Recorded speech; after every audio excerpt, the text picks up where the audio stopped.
Good afternoon, ladies and gentlemen. Thanks for being here. Welcome back to the White House on this Monday. Before I take your questions, I wanted to note that tomorrow morning the Senate Judiciary Committee will hold a hearing on the nomination of Todd Jones to serve as Director of the Bureau of Alcohol, Tobacco, Firearms, and Explosives. Todd Jones is a highly qualified nominee who has decades of experience in law enforcement and a track record of effective leadership as acting ATF Director. He also enjoys strong law enforcement support, including the Fraternal Order of Police.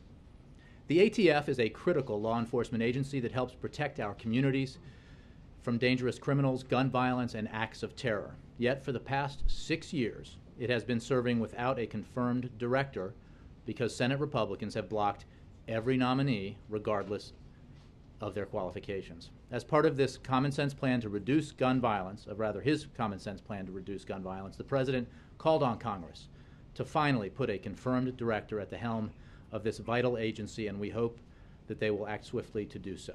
With that, I will take your questions. Nedra. Thank you.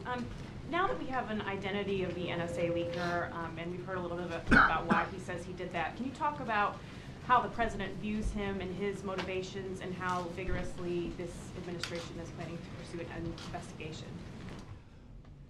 Thank you for the question. There has obviously been some news over the weekend. I will say at the outset that there is obviously an investigation underway into this matter. And for that reason, I am not going to be able to discuss specifically this individual or this investigation, nor would I characterize the President's views on an individual or an ongoing investigation. You heard the President talk on Friday on a couple of occasions about his views in general of some of the revelations that have been made, the leaks that have occurred, and I think he spoke fairly expansively about both his concerns and his belief that we need to strike the appropriate balance between our national security interests and our interests in privacy. The fact that upon coming into office, he assessed and his team assessed programs that existed and in some cases enhanced oversight. And he believes that with the oversight that exists and the implementation of the programs as they are implemented, that the balance is appropriately struck, has been appropriately struck, but it is an absolutely appropriate topic for debate, both now and going into the future, because the kinds of technological advances we've seen when it comes to communications will only continue. And this is a matter that is absolutely appropriate for public debate. Well, on that debate, there's a lot of pressure coming from Congress and now even overseas over concerns on this. And Germany's chancellor says she's going to bring this up and wants to talk to the President about it in their meetings next week, concerned about privacy of Germans who might be using U.S. systems. Does the President fear that that could damage this trip and the relationship building he was trying to do? No, I don't believe he thinks that. I think that he believes that this is a conversation especially worth having, and debate especially worth having here in the United States, but obviously beyond as well. He believes when it comes to Section 702, which the Director of National Intelligence has discussed and in some detail, that it's entirely appropriate for a program to exist to look at foreign data and foreign potential foreign terrorists. But there are procedures in place, as the Director made clear and as the President made clear, both at the congressional, executive, and judicial levels that provide oversight over these programs. And there are there are briefings that happen consistently in terms of members of Congress and continual oversight by the judiciary as well as by the executive branch. One other topic, we understand there's a meeting here today with top officials from several federal agencies on Syria. Does this indicate the President is moving toward arming the rebels or some other action now that to oppose Assad's advance? There are frequent meetings, as you would expect, here at the White House and elsewhere within the administration on that subject. Syria is an ongoing challenge as a policy matter, and there are continual discussions about the implementation of our policy and our assessments of the options available to the President. The President has made clear, I have made clear, that all options remain on the table in terms of Syria, and although he has also said that he does not foresee a circumstance that would involve American boots on the ground. But options, he insists that all the options be available to him, and he is constantly reviewing them. But I have no announcements to make about new policy. It just seems there might be some more activity. The Secretary Kerry has canceled his trip to the Middle East. Do you think that's accurate, that there's... Well, I'm not sure about the Secretary's schedule, but again, I think that and I know that there have been meetings periodically about Syria for some time. This has been a problem for a long time now. The situation in Syria continues to deteriorate. We provide substantial assistance to Syria, both humanitarian assistance and assistance to the opposition, as well as to the Supreme Military Council. And we are always reviewing our options when it comes to how best can we achieve our goal, what policy tools will help achieve our goal, which is a transition in Syria to a post-Assad government that respects the rights of the Syrian people and that gives that country a chance for a better future, a democratic future, and an economically prosperous future.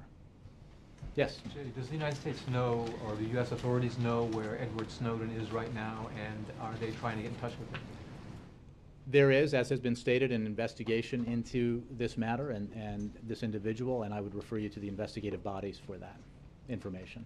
One of the things that he has been quoted as saying is that the reason he allegedly provided this information was because he was disappointed in President Obama and felt that he was failing to live up to his pledges of transparency.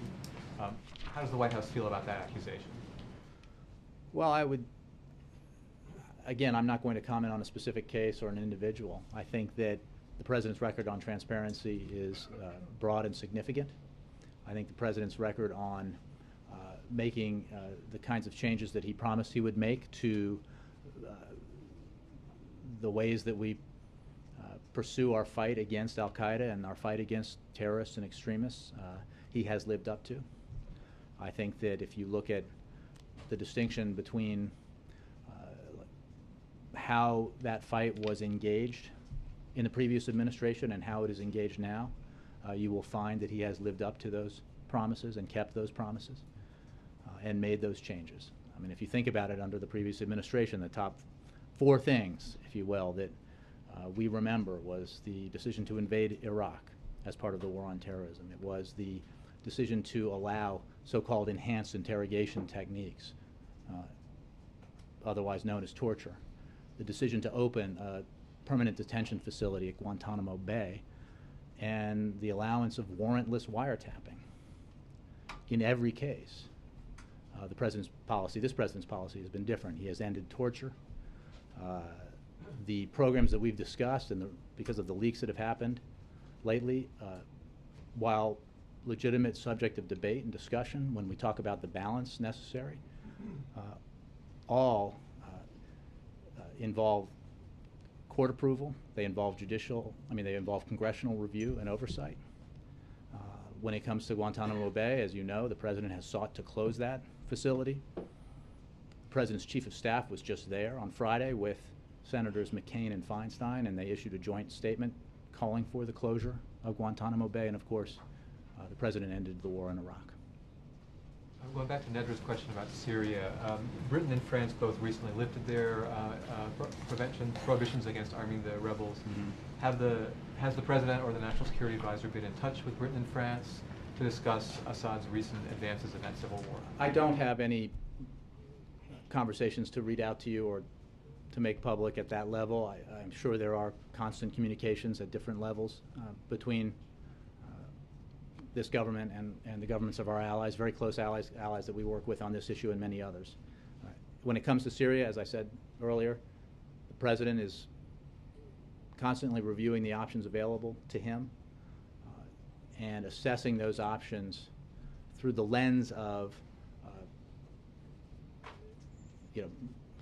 through a decision-making process that is geared towards achieving an objective and making sure that options that we pursue help bring that objective closer and don't push it further away. Jessica. Jay, on Friday, the president said, quote, when it comes to telephone calls, every member of Congress has been briefed on this program. What's he talking about? Well, as you know, the so-called, I think, Section 215 program has been notified to all members of Congress. I would point you to a letter from Senator Feinstein, where she says this is from the business records provision of the Patriot Act in 2001. It was renewed in 2005, 2010, 2009, 2010, and 2011. Before the last two renewals, both the Vice Chairman of the Intelligence Committee and myself sent a letter to every member of the Senate saying this was the case. Additionally, the Intelligence Committee has had hearings on this. The Judiciary Committee has had hearings on it, and it's been out on the floor. I think that Was something comparable extended to members of the House? Because I've asked around and nobody's been able to find any similar offer to House in these cases, there has been substantial provision of information to Congress, both depending on the section we're talking about of the Patriot Act, either to all members or to the appropriate committee members and leadership. It is also important to step back and recognize that when we talk about section this and section that, we're talking about sections of a public statute that was debated, passed, renewed, debated again, passed, altered, passed with bipartisan majority. So, but here's the, well, Jessica, let me finish. Congressman Sensenbrenner, who is the co-author of the Patriot Act, says the FISA order related to telephone calls is not consistent with the Patriot Act as he understood it. And Senator Udall said while the law itself has been public, the ways it's interpreted have been secret until now, and he says the law should be reopened. Well, Does the again, the President agree believes that this is that the law should be reopened and this is an opportunity the President for that? made clear on Friday that he believes that it is entirely appropriate to debate these matters as we find the appropriate balance between our national security interests, our security interests on one hand, and our privacy interests on the other. He also made clear that you cannot have 100% security and 100% privacy or zero inconvenience. But that, and that he believes we are achieving an appropriate balance, that he believes these programs are effective when it comes to protecting, let me finish, when protecting, the Patriot Act? again, he believes, as he said on Friday, that we are finding that appropriate balance, but he welcomes a debate, and certainly if that debate were to lead to building a consensus around changes, he would look at that. Because again, I think the President's been very clear that he takes the concerns about these issues very seriously, because he thinks these are broad matters that are broader in some ways than the specific instances that we're talking about. And as I alluded at the top, we're you know, in the age that we live in, with the technological innovations that we see constantly, this is an issue that will be with us as a nation and a world from this time forward. So it's something that we need to constantly assess and debate. But it is also true that we need to be very mindful of the fact, as the Director of National Intelligence has said, and others, that these programs exist in order to protect the United States and its citizens from attack by. Emphasize the importance of oversight. He used Absolutely. mentioned oversight in the Congress or the courts 20 times in his remarks on Friday, and it seems that most of the oversight is done in secret. The FISA court, since 2006, has had more than 13,000 applications and has denied only 7. Has denied only 1 since President Obama has been in office. Is the President comfortable that these judges are doing more than rubber stamping the request? I think the President spoke to this, and I think that the questions you raise are questions that should be asked. It is the case that in some of these matters, some of these issues, we are dealing with information that's highly sensitive and classified for a reason, because to provide a roadmap to those who would do harm to the United States or its citizens for how we try to combat their efforts would assist them in fulfilling their objectives, which is harming the United States and harming American citizens. So there has to be some discussion about this that's not open to the public, but there are procedures in place for that purpose. But we should debate those, and there has been and there should be a debate in Congress, because you know, it should be acknowledged. I remember, and I'm sure you do too, the original Patriot Act was debated with great animation, and the renewal of it, the reauthorization of it, both in all of its iterations, were were matters of sustained and interested debate, as it should be, and that should continue going forward as far as the president's concerned. Will you just tell us how he learned about Snowden? Did he watch the video? The president was briefed by members of his senior staff about that development and others, and he has been briefed regularly as these matters have occurred over these last several days. Did you see the video? Again, I'm not going to get into what information he's consumed. I can tell you that he has been regularly updated and briefed on these matters. John. Jay, how much damage has been done by these series of leaks? I can tell you that I believe the Office of the Director of the National Intelligence has said that they will be doing a damage assessment.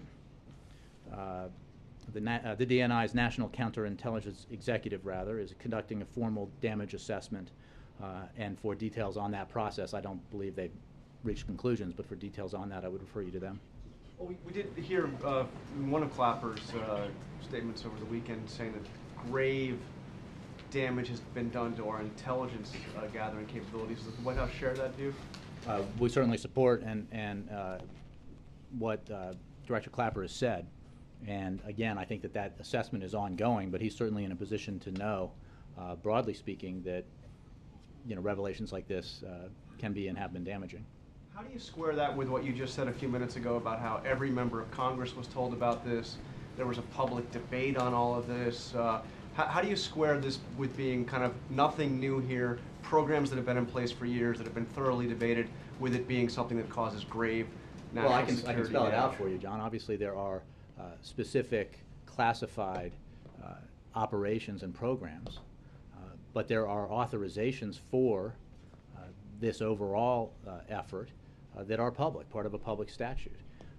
That's the public debate about the Patriot Act and its reauthorizations. Then there are procedures for oversight, whether they're through the FISA court or through briefings to members of Congress, that are necessarily not public because they deal with this very sensitive operational information, but those procedures are put into place precisely to provide that kind of those checks and balances that the president believes are necessary. When he came in, he instituted and his team instituted a series of additional oversight measures through the executive branch to enhance that process of providing checks and balances, precisely because he believes it's important.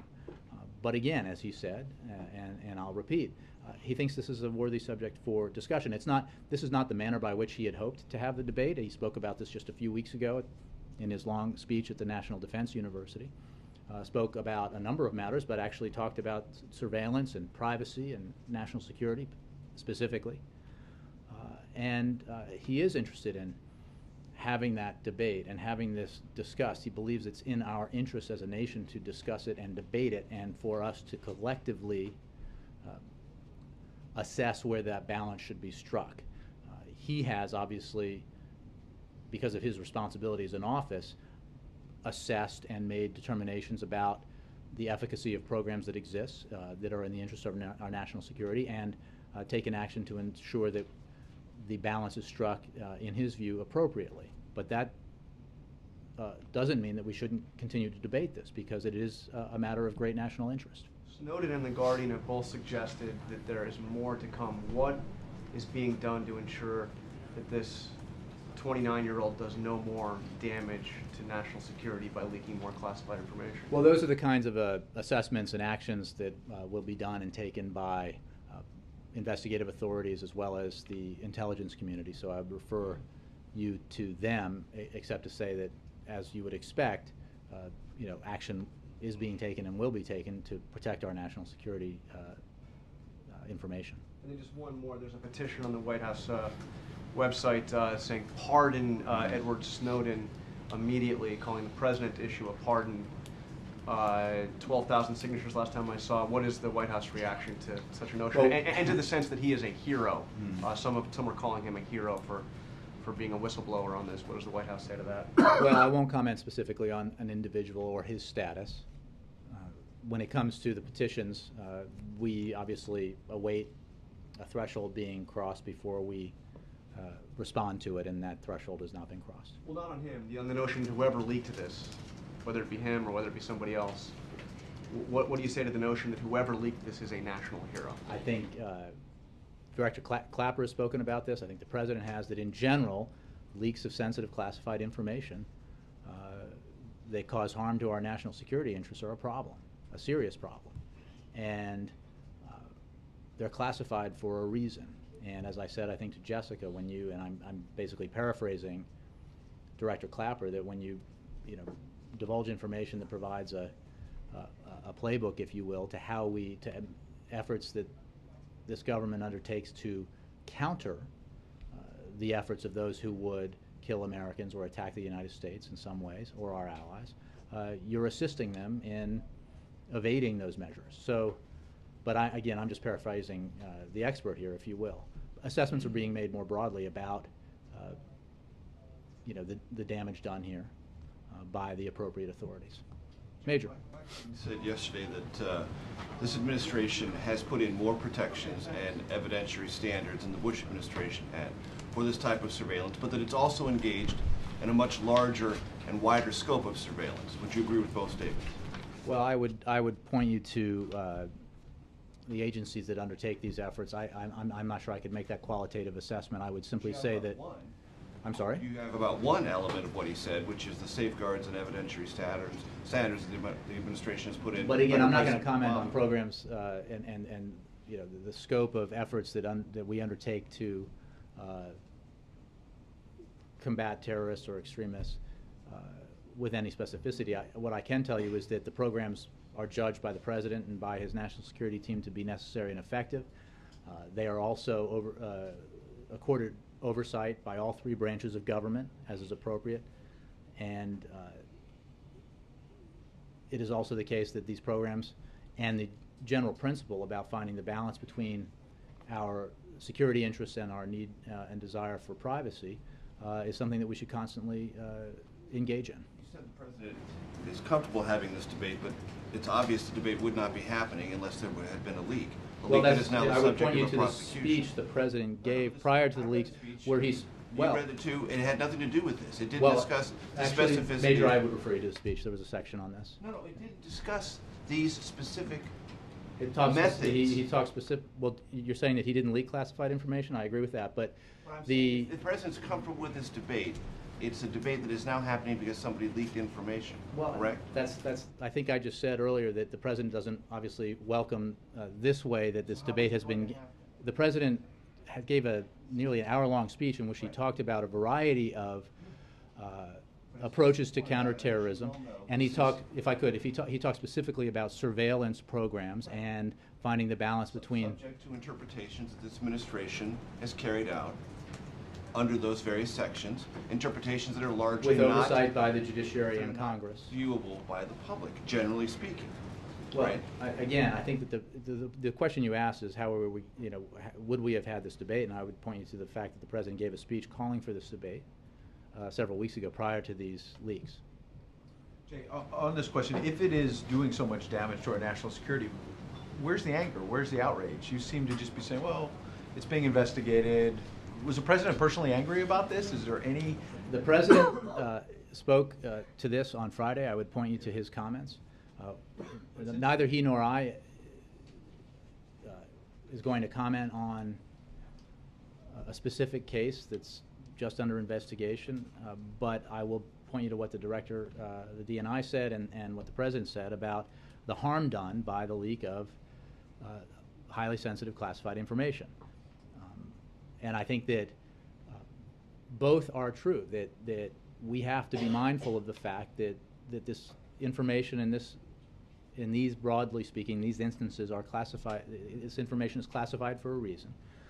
That as the Director Clapper said, there is damage done by the revelation, the revelation of this information. And then on the other hand, we can talk more broadly about the debate that we have had and should continue to have about finding the proper balance between our security interests and our privacy interests. You mentioned the President's comments on Friday. To follow on what Jessica was asking about oversight, on Friday, you referred to that. The President said, quote, every member of Congress has been briefed on this program. why then, or not just Republicans, but Democrats like Keith Ellison saying, I've heard nothing about this. He said he checked his email, he had his staff go back through records. He hasn't I been can't briefed on speak to it. individual members. What I can tell you The president said is every that member of Congress has been briefed on the this. chair and ranking member of the Intelligence Committee have made clear that every member was advised of this and had the opportunity for briefings. As was widely reported over the weekend, the Department of Justice and intelligence officials have taken multiple actions to inform members of these authorities, including providing in-person briefings and classified white papers. The classified white papers were provided by the Intelligence Committees in December of 2009 and 2011, along with a formal request that the white papers be made available for review by all members. The Intelligence and Judiciary Committees have been briefed on these operations multiple times and have been provided access to copies of the classified FISA court orders and opinions relevant to the use of Section 215. I would point you to statements by other members of Congress about the fact that this congressional oversight exists. Again, I can't speak to every individual member. What I can say is that it is simply true that there is substantial congressional oversight. But that's simply as a matter of course and as it should be. It does not mean that these matters shouldn't be debated or that voices shouldn't be heard if there is disagreement about where we have found that balance and whether we ought to consider making adjustments. But that debate should also include an understanding and appreciation for the need for programs like this in the world that we live in and given the threats that we face. Two other quick ones on this, but we're told that all House members are getting a briefing on Tuesday about these surveillance programs. It sounds a little bit like retroactively if the President Friday says every member of Congress has been briefed. Now, if they have been briefed, why are they getting another briefing on Tuesday? Have there been I'm not aware major of any. updates? I'm not aware of. I would refer you to the agencies that are briefing. There's a briefing Well, I'm on not Tuesday. personally giving it, but I would refer you to the agencies that might be involved. But I can just point you to what numerous members of Congress have said, to the very facts about congressional oversight here, and tell you that it's an important part of this process, that both the courts and Congress provide oversight of these programs, as does the executive branch through inspectors general and through other means to make sure that there are checks and balances in place. That doesn't make them perfect. It means that the programs do have the oversight that was sought in the past as a means of ensuring that they were conducted properly and conducted properly and legally and consistent with our values. Last thing, in light of this debate that we're talking about, some comments the President made as a state senator in 2001 about the Patriot Act are getting some notice because he specifically said when these kinds of things, quote, apply to everybody, there tends to be sort of a majoritarian check. Suggestion perhaps when you have a wide scope, you're not targeting individuals, you're having a broad brush here. Is that the view inside the White House still? I'm not even sure. You have to give me more context to He that. said he would be more concerned about encroachment on civil liberties if these kinds of provisions in the Patriot Act just applied to people selectively. But when it's a broader brush, it doesn't target people individually. Is that the Well, again, I'm hesitant to judge that specifically. First of all, that was in the initial debate about the Patriot Act. It has since been altered and reauthorized, and additional oversight has been included for some of these programs. But I think I'm not quite sure what the question you're asking. I think when you were talking about the Section 215 program that, again, I think has been made clear, does not deal with content or the names of individuals, that further investigation would require further oversight and another warrant from the court, as is the case in criminal proceedings. So, but I'm not even sure if that's what your question goes to. Part of the defense from the administration has been that you're not targeting individual Americans, and that this is a broad brush. You're just looking at phone numbers. Mm-hmm. So I'm trying to get at is that part of the defense that if It's such not a broad defense. This is look. These are issues. This is But there are a people matter who of. disagree with that and say you are targeting them. Well, that's just not the case. As has been amply discussed by Director Clapper and others, the way this program works, as well as by members of Congress, is that when you're talking about the Section 215 program, again, part of the Patriot Act, it involves telephone numbers and the duration of phone calls. It does not involve individuals or the content of phone calls. Any further investigation would require court approval, and again, all of this is all activity like this is subject to the oversight regime that's in place. So the suggestion that the program itself targets individuals is just a misstatement. Peter. Jay, since 2012, as we've noted in the front row, I think there have been about 1,789 cases brought by the government before this FISA court, 0 denied. I want to get a sense of who provides the alternate argument in that FISA court. You know, I would point you to others to answer that question. What I can tell you is that the FISA court is established to provide oversight over exactly these kinds of matters. And the FISA court, as a piece of oversight, as one of the pieces of the oversight puzzle that was put together as part of the legislation, is backed by bipartisan majorities. And when it comes to questions like that, in terms of, you know, the role that the FISA court plays, I think that, and I think the President believes that it's perfectly appropriate to have that debate. So having that debate then, as he said he welcomes, should that be a cause of concern based on the conversations we've all had that appears there is nobody who provides, there is congressional oversight as you would indicate, but there's nobody providing that alternate argument. Is that a cause for concern? I'm not sure that's the case. I think that the judiciary is an independent body, not subject to political influence. These are lifetime appointments to the bench, and the independence of the judiciary exists for that reason. But in terms of the specific reviews of these matters, you know, I would refer you to the agencies that bring them, or to members of Congress who have concerns about them. But the oversight exists, and it is certainly worth discussing and debating whether or not the balance that we've struck is the right balance. And the President spoke to this on Friday. Members of Congress have spoken to it. Members of Congress have voted on it on numerous occasions. So we're asking for the White House's position on that. I think the President spoke to it on Friday, twice. And then more broadly with this debate as well, does the President have a sense that now, as you've had a limited time to review this, but as the White House obviously has focused great attention on it, that too much information is being classified? I think that, broadly speaking, that is a subject that is worth discussing. It is a subject that has been debated periodically. Again, that's a broad question, and I think that we have to look at, you know, specific matters here. I don't have a specific opinion to render here on that, except to say that that is certainly a matter to debate. What is not a matter to debate, again, pointing to what Director Clapper said, is that the kinds of revelations we've been talking about of late certainly fall within the category of information that is sensitive and classified for a reason. Emma.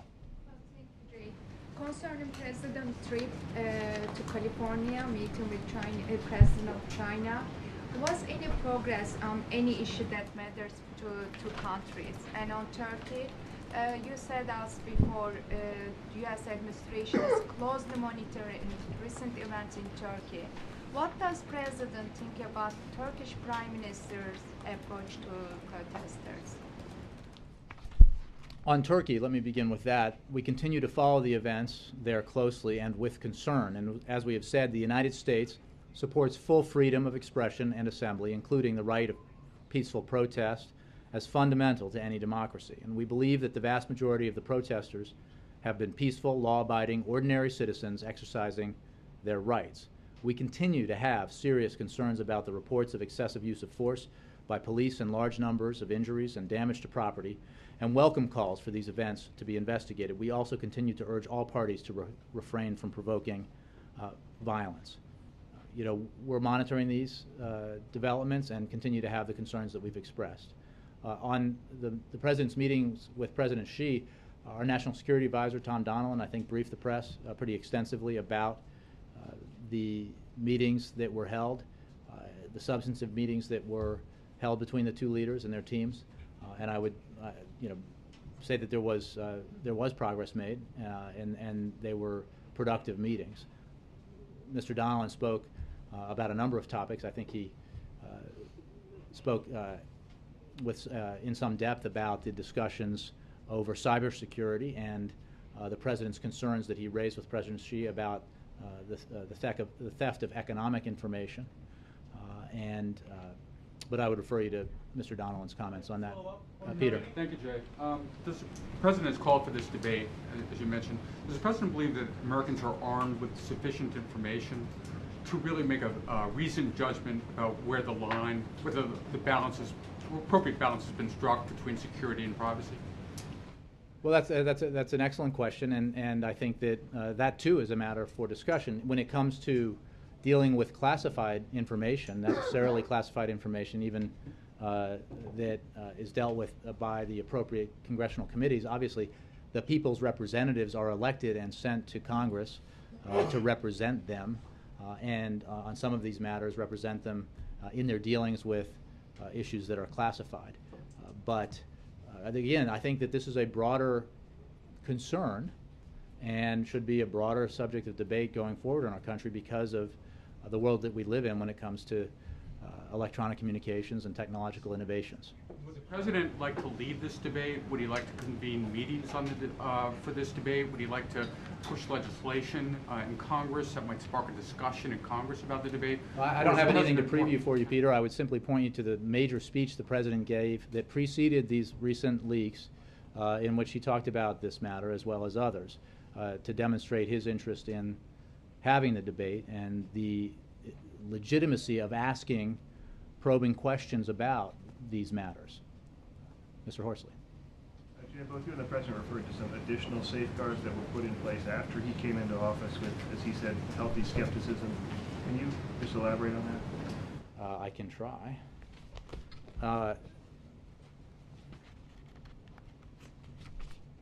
As I understand it, and I have to get it for you, but there were when the President came in, there were additional oversight safeguards placed in regarding the executive branch in terms of executive branch oversight. But we can get more information for you on that. Zach. Jay, does the President think it's ever acceptable for a member of the national security establishment to leak classified material to journalists when that person believes that the law is being violated or something is wrong? What I can tell you is that everyone who takes an oath and or signs an oath understands that divulging classified information is a violation of the law and a violation of that oath. There are provisions in place for people who work in the intelligence community to pursue concerns that they have. But I hesitate to speak broadly because it will be applied very narrowly to a single case, and I'm not going to comment on a single case. Let me just ask a related question. You mentioned earlier that the President had opposed torture, warrantless wiretapping practices that came to light because of national security leaks, which were condemned at the time as these are being condemned today. Do you see those leaks and this current leak any differently in any qualitative sense? I would say that the oversight that exists is qualitatively different, as you know, and that the fact is that while we are having a debate, and we will continue to have a debate about these matters, broadly speaking, and the balance between security and privacy, what the revelations of late have made clear is that these programs are legal. They are subject to the appropriate oversight from 3 branches of government. While we should continue to debate finding that balance, we should recognize that as well. I mean, I think the President spoke more eloquently than I have to this on Friday. Mark. Jay, can I bring it back to Syria for a moment? Is the President, I want to let you guys, has he started? You're welcome to leave if you like to listen to him. Yeah. General Salim Idris, who's, as you know, the U.S.'s principal contact in the Syrian military opposition, said over the weekend that if the U.S. And other countries don't begin supplying the rebels with arms and ammunition, he will not attend a peace conference in Geneva. Do you think that's a reasonable position for him to take? Well, we believe that the pursuing the Geneva communiques and an important aspect of helping bring about a resolution to Syria. And we are working with our allies as well as the opposition, working with the Russians and others to help bring that about. When it comes to the seriousness of the situation in Syria, when it comes to reviewing the options available to the president, we are constantly doing that. But we think that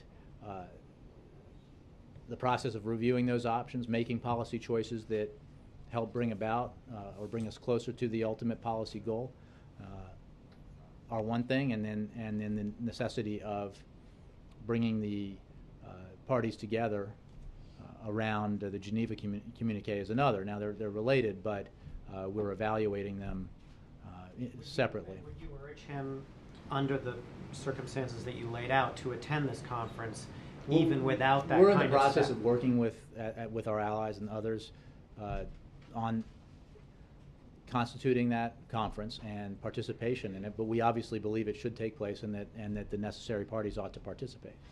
Can I follow up? Let me. Can you do the state Syria? IG report before we leave? The state IG report, if you have any comments on that? That is an IG report that I believe has not been released, and therefore. No, there is a final report that's been released. The internal memo we got access to, but a final IG report has been released. I have certainly not seen it. I have not. I'm not aware that anybody here has seen it, so I don't have comment on it at this time.